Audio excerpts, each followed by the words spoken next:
Hello my friends and welcome back. Thank you very much for being with me again today. I found a very interesting poll of opinion coming from Turkey. And this poll of opinion tells us how the Turks see the Russians in their struggle with the West in Ukraine. Or better put, how they disagree with that. This article comes from Russia Today. It is from today, the 9th of January 2023. Almost 3/4 of the people surveyed said that they have a positive view of the country. So 3/4, that's a lot, 75%. Almost. Turkish people overwhelmingly see Russia in a positive light and want their nation to have a good relationship with the country. A recent poll has indicated almost 2/3 of those surveyed across 24 Turkish provinces at the end of the last year, 2022, asserted to pollster Gezici that Russia was friendly towards Turkey, while less than a quarter, 24.2%, believed Russia to be hostile. The results were reported on Saturday by the TV channel Ulusal Kanal. An overwhelming 72.8% of Turks said the two nations should have a good relationship, while 62.6% said Russia was making a positive contribution to the Turkish economy. The news outlet suggested that the attitude contrasted to how Turks felt about the US, stating that the perception of Washington in the country took a turn for the worst after the attempted military coup in 2016. So what? Is there any connection between the military coup in 2016 in Turkey and United States? Is it? No. And I'm quoting, "We can say that the people are not distant from the West and have more confidence in the Russians," Murat Gezici, the president of the polling agency, said, as quoted by Ulusal. Turkey joined NATO in 1952 and has the second largest standing army among members after the US. However, ties between the two nations have been worsening over the years. Among other things, Washington punished Ankara for its 2017 decision to buy Russian-made S-400 long-range anti-aircraft missiles.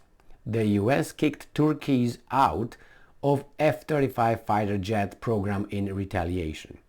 Well, do you remember why the Turks bought the S-400? It was because the Americans did not want to provide the Turks, I think, the Patriot missiles. They asked for some very, very high price and all kind of conditions. I think the conditions were whatever you offer, we will ask for more. Basically, this is, I think, how the Russians, the Americans negotiated then. And then the Turks told them, we're going to need them, and if you don't give it to us as allies, we're going to go to the Russians. Oh, you're not going to go to the Russians. Yeah, we're going to go. No, yeah, and here we have them. That's how they got those. And then they retaliated with F-35, which the Americans give F-35 to Turkey's friends, which are the Greeks, and give the Greeks maybe only F-16s. So you talk about preferences here? Anyway, the rift was highlighted last year by Ankara's refusal to join Washington's drive to impose sanctions against Russia over the conflict in Ukraine, with the Turkish government choosing to play the role of mediator instead. The predominant public opinion in Turkey is in favor of the neutrality policy and also rejects Washington's claim that the Russian attack against its neighbor was unprovoked. Remember, this is Russia Today. A May survey by the consultancy Metropole showed that just 33.7% of Turks blamed Moscow for the conflict, compared to 48.3% who pointed the finger at Washington and NATO. Got that? So 33.7 thought that Moscow was, to blame, versus 48.3% who pointed the finger at Washington and NATO. Nevertheless, Turks remain supportive of the US-led bloc, according to the same poll, with almost 60% favoring their nation's continued membership in it. So they're not against NATO. They're not against necessary the so-called defensive alliance. It's just that they don't like how probably the alliance is used by its boss, which is actually the alliance, which is the United States of America. But you see, they had a different view on the United States of America versus NATO, which tells me that they don't have a problem with NATO, they have a problem with the United States of America, because they know very well, I guess, that NATO is twisted and turned by the United States of America, and the vassal states in NATO will do anything they are told to do, not asked, told to do. One example is you always have American troops on your territory, but you don't have your troops on US's territory, just to support, to help them. Yeah, okay, that's how the story goes, that they need to strengthen the eastern flank of NATO, but the western flank is all covered. Well, that's their internal policy. I don't give up about it, but just to mention that. So it's interesting that it's not Erdogan alone who is not following orders from Washington, or has a very positive view on Washington. It's also the population who, according to this poll has this distrust, or at least they say that, right? About 33%, I think they said it was the Russians who are responsible or to blame for the Ukraine war, versus 48%. Almost 50% of the Turks think that it's actually the United States who is, or NATO, to be blamed for all that. You can say, well, the mass media does its job. Well, so it does its job as well here. But what can I say? It's very interesting that here, at least, the population is in accordance, or at least in agreement, with its leader, which is Erdogan.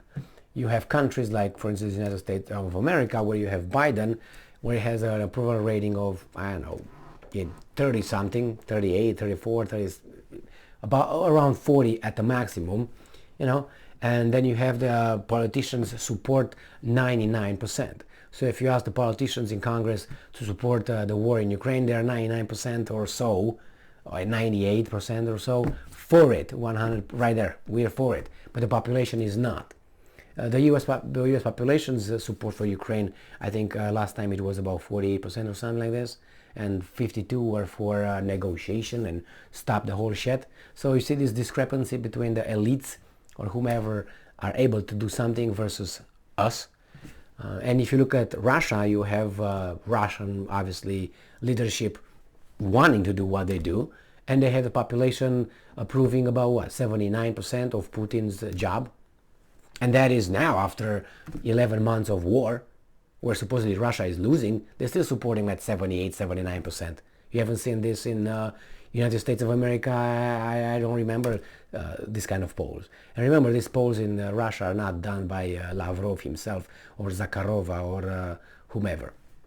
Anyway, even if you subtract, you get some of it out, 20% of that, and you still get to 50 at least. And these guys are in what? Support for Biden. Anyway, the will of the people, power of the people. Thank you very much for being with me again today. Stay strong, stay smart, look for the truth, and be just.